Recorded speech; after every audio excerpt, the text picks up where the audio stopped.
Hello everyone, welcome back to my channel. ఈ వీడియోలో AP inter second year Sanskrit grammar చూద్దాం. మీకు paper 100 marks ఇస్తారు. 16 రోమన్స్ ఉంటాయి. 16 రోమన్ గ్రామర్ పార్ట్ అనమాట. అది డిస్కస్ చేద్దాం ఈ వీడియోలో. 16th రోమన్ మీకు అభ్యాస పట్టికలు 5 ఉంటాయి అన్నమాట. 5లో ఏదో ఒకటి మీకు పబ్లిక్ ఎగ్జామ్లో వస్తుంది. 5లో ఒకటి ఇస్తారు ఖచ్చితంగా. దాంట్లో మీరు ఏంటి 5 పాంచ్ సాధు రూప అని రాయాలి. మీరు 5 రాయాలి. అక్కడ 3 బాక్సెస్ ఇస్తారు, దాన్ని సెంటెన్స్గా చేయాలన్నమాట. వర్డ్స్ ఇస్తారు, దాన్ని కలిపి సెంటెన్స్గా చేసి రాయాలన్నమాట. ఇక్కడ ఎలాగా, ఫస్ట్ శివ సహ అహం త్వం గీత ఫలం పాఠం చిత్ర అని కాదామి పఠిష్యసి అని చాలా ఇచ్చారు. ఇక్కడ మనం ఎలా చేయాలి అంటే ఫస్ట్ సహ సా నామ, సహ సా నామ, నామ అంటే నేమ్స్ అన్నమాట. ఇక్కడ సహాకి ఏంటిది ప్రథమ పురుష, టీ వస్తుంది అనమాట దీనికి. సహ నామ అంటే పేర్లు, గీత అనేది ఒక పేరు, శివ అనేది ఒక పేరు. కాబట్టి ఏంటిది ఫస్ట్ సహ. ఇక్కడ ఏంటి తీలు ఎక్కడున్నాయి, ఒకవేళ సహ సా నామ ఉన్నవన్నీ తీలు కదా. తీలు ఏమి ఉన్నాయి, పశ్యతి పిబతి పూజ్యతి అని 3 ఉన్నాయి. కాబట్టి ఆ 3 సెంటెన్స్లో అవి వస్తాయి అన్నమాట. సహ శివ చిత్రం పశ్యతి, సహ చిత్రం పశ్యతి, గీత చిత్రం పశ్యతి. నెక్స్ట్ సేమ్ ఇంకోటి కూడా తీ ఉంది, పిబతి ఉంది. ఇక్కడ పిబతి ఏంటి, క్షీరం అంటే పాలు అన్నమాట. శివ దేవం పూజ్యతి అంటే ఇది కూడా రాసుకోవచ్చు. ఇక్కడ శివ క్షీరం పిబతి, సహ క్షీరం పిబతి, గీత క్షీరం పిబతి, అవి అలా వస్తాయి. ఇక్కడ ఏంటి దేవం, ఇంకోటి పూజ్యతి అంటే పూజిస్తున్నారు అని అర్థం. శివ దేవం పూజ్యతి, సహ దేవం పూజ్యతి, గీత దేవం పూజ్యతి. సహ సా నామ్, నేమ్స్కి సహకి సాకి తి వస్తుంది. ఇంకోటి ఏంటి నెక్స్ట్ మధ్యమ పురుషకి సి వస్తుంది, పట్ట సి వస్తుంది. మధ్యమ పురుష ఏంటి త్వం. మీరు ఫస్ట్ ఫస్ట్ ఇయర్లో ధాతృరూపంలో చదువుంటారు. తీతః అంతి అని ప్రథమ పురుష, మధ్యమ పురుష, ఉత్తమ పురుష అని సేమ్ అవే ఇక్కడ వస్తాయి. త్వం పాఠం పటసి. ఇంకోటి ఉత్తమ పురుష ఏమేంటి మీ వస్తుంది. అహం ఫలం కాదామి అలా వస్తుంది. దాంట్లో 11 ఉన్నాయి కదా సెంటెన్స్. దీంట్లో ఏదో 5 రాయొచ్చు.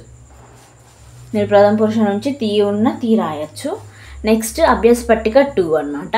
ఇక్కడ ఏమి ఇచ్చారు, రమేష గోవింద త్వం అని ఇచ్చారు. మనం కూడా సేమ్ ఇందాకలా తీ ఎక్కడన్నా చూసుకుందాం. గచ్చతి, కరోతి, వసతి 3 ఉన్నాయి. దాని సెంటెన్స్ ఫార్మ్ రమేష. గచ్చతి అంటే ఏంటి, కుత్ర, రమేష్ ఎక్కడికి వెళ్తున్నాడు, కుత్ర గచ్చతి. నెక్స్ట్ గోవింద, ఇది కూడా నేమ్ కాబట్టి తీ వస్తుంది. గోవింద కుత్ర గచ్చతి. నెక్స్ట్ రామ అనేది కూడా నేమ్ కాబట్టి కుత్ర గచ్చతి రామ. నెక్స్ట్ రమేష, ఇంకో తీ చూద్దాం, కరోతి. రమేష కుత్ర వసతి, ఎక్కడికి వెళ్తున్నాడు, కుత్ర వసతి ఎక్కడ నివసిస్తున్నాడు, అది కూడా రాసుకోవచ్చు. నెక్స్ట్ తీతో ఇంకో ఏమున్నాయి, రమేష కిం కరోతి ఏమి చేస్తున్నాడు, రమేష కిం కరోతి, గోవింద కిం కరోతి, రామ కిం కరోతి, అవి రాస్తామన్నమాట. నెక్స్ట్ ఇక్కడ మధ్యమ పురుషుని ఏమైంది త్వం వస్తుంది. త్వం వస్తే సి వస్తుంది. త్వం కిం పిబసి, అహం కిం పాఠామి అలా వస్తుంది అనమాట. దీంట్లో కూడా 11 ఉన్నాయి, మీరు 5 రాయొచ్చు అనమాట. నెక్స్ట్ అభ్యాస పట్టిక 3. ఇక్కడ కూడా సేమ్ ఏమి ఇచ్చారు, గణేశ, కృష్ణ, రామ, ఇవన్నీ నేమ్స్ కాబట్టి దీనికి తీ వస్తుంది.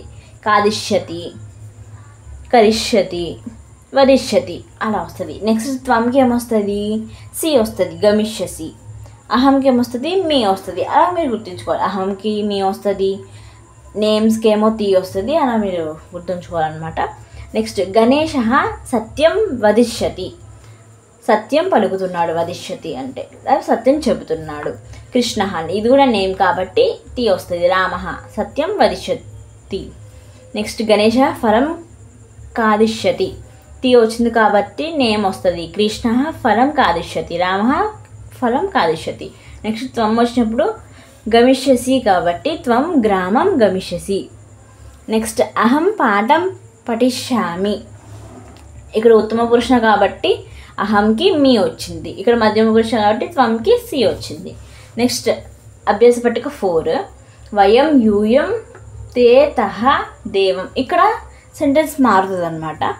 అంతి మహా తా అని వచ్చింది కాబట్టి ఏకవచనంలో మనం అహంని వయం అంటాము, ఏకవచనంలో అహం అంటాము, బహువచనంలో వయం అంటాము. త్వంని యూయం, సహాని తే, సాని తహ, దేవాని దేవాహ అంటాము. సేమ్ ఇక్కడ ఇందాక సాలానే ఉంటుంది కానీ తే తహ నామహ వస్తుంది అనమాట. తే గ్రామం గమిష్యంతి, ఇక్కడ కూడా అంతి చూసుకుంటాము, తీలాగా అంతి చూసుకుంటాము. ఇక్కడ ఎన్ని ఉన్నాయి? 3 ఉన్నాయి. తే గ్రామం గమిష్యంతి, తహ గ్రామం గమిష్యంతి, దేవః గ్రామం గమిష్యంతి. నెక్స్ట్ తే పాకం కరిష్యంతి, పాకం అంటే వంట అన్నమాట. నెక్స్ట్ ఇది తహ పాకం కరిష్యంతి, దేవః పాకం కరిష్యంతి. నెక్స్ట్ వయం అంటే ఏమొస్తుంది మనకి? ఇక్కడ వయం అంటే అహం, ఇది ఉత్తమ పురుష కాబట్టి మనకి పఠిష్యామః వస్తుంది. యూయం సమాధానం లేఖిష్యత, ఇది మధ్యమ పురుష కాబట్టి వయంకి అది ఏకవచనంలో త్వం వస్తే యూయం వస్తుంది అన్నమాట బహువచనంలో. నెక్స్ట్ అభ్యాస పట్టిక 5 కవిత రాజేశ త్వం రామః అహం. సేమ్ ఫస్ట్ది ఎలా వచ్చిందో అలా వచ్చిందనమాట. ఇక్కడ ఏంటి? సేమ్ అలానే నేమ్స్ త్వం అహం వచ్చింది. ఇందాక బహువచనంలో కూడా ఏకవచనంలోనే వచ్చింది. ఇక్కడ ఏంటి? అనమత్, అపటత్, అపటం, అలికం, అపిబత్. కవిత, దేవం, అనమత్ అని ఎలా వచ్చిందంటే ఫస్ట్ ప్రథమ విభక్తిలో సహా సా నామ్ అంటే సాకి సహాకి నేమ్స్కి అత్ వస్తుంది, మధ్యమ పురుషత్వంకి విసర్గ వస్తుంది, లాస్ట్ విసర్గ. ఉత్తమకి అహంకి అమ్ వస్తుంది, లాస్ట్ అమ్ వస్తుంది ఇలాగా. నెక్స్ట్ కవిత, దేవం, అనమత్. ఇక్కడ నేమ్స్కి సాకి సహాకి సాకి ఏమొస్తుంది? నేమ్స్కి మొత్తం కలిసి అనమత్ వస్తుంది కాబట్టి కవిత, దేవం, అనమత్. నెక్స్ట్ రాజేశ, దేవం, అనమత్. రమేశ, దేవం, అనమత్.